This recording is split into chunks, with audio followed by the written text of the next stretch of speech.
বন্ধুরা, আজকে কোনো হাই হ্যালো বলার মতো মুডে নেই আমরা। কারণটা হচ্ছে রিসেন্টলি যে ঘটনাটি ঘটে গেছে, সত্যি কথা বলতে ভীষণ দুঃখজনক একটা ঘটনা। অনেক বন্ধুরাই আমাকে বলেছে যে তুমি কেন বলছো না, এত বড় একটা ঘটনা ঘটে গেল, তুমি কেন কোনো ভিডিও দিচ্ছ না। আসলে সত্যি কথা বলতে এতটাই দুঃখজনক ঘটনা, মানে খুব খারাপ লাগছিল বলতে। কী বা বলবো, সে ভাষা নেই।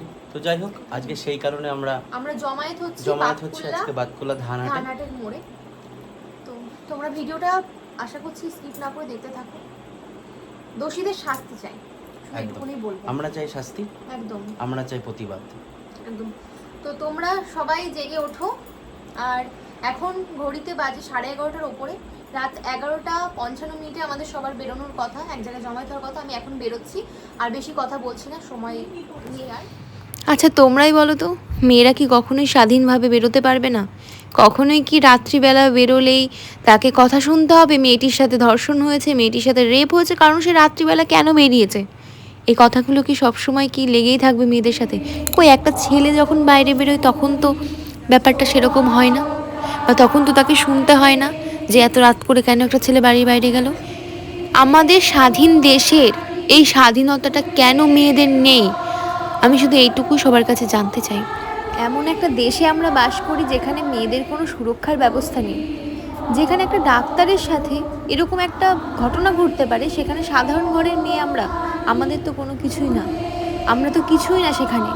সবার কাছে একটাই রিকোয়েস্ট, কেউ প্লিজ চুপ করে থাকবেন না, সবাই একসাথে হয়ে দোষীদেরকে শাস্তি দিতেই হবে। যেই অন্যায়টা আজ হয়ে গেছে সেটা ইন ফিউচার আমাদের সাথেও হতে পারে, যে কোনো মেয়ের সাথেই হতে পারে।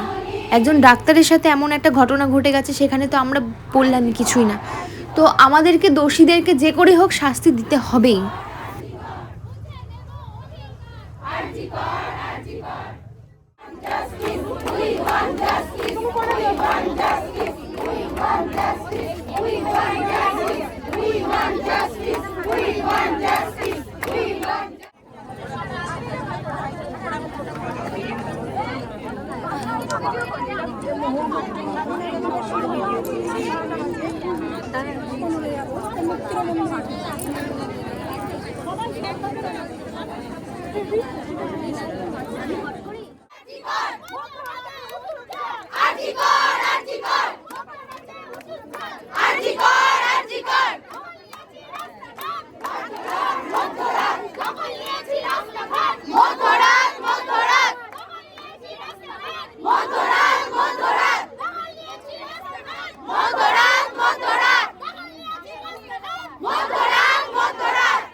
আর আমার এখন যা মনে হচ্ছে, মেয়েদেরকে লক্ষ্মী নয় কালী হওয়া উচিত।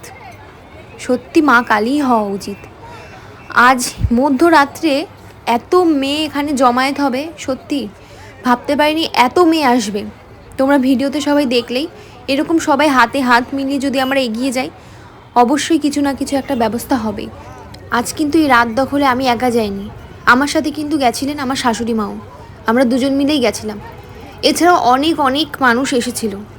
আমি চাই দোষীদের এমন কোনো শাস্তি হোক যাতে ভবিষ্যতে এরকম ধরনের দোষ করার আগে তার হাত পা কাঁপবে, সে 10 বার ভাববে সাহসী যাতে আর না পায় কোনো মেয়ের সাথে এমন কোনো অপরাধ করার।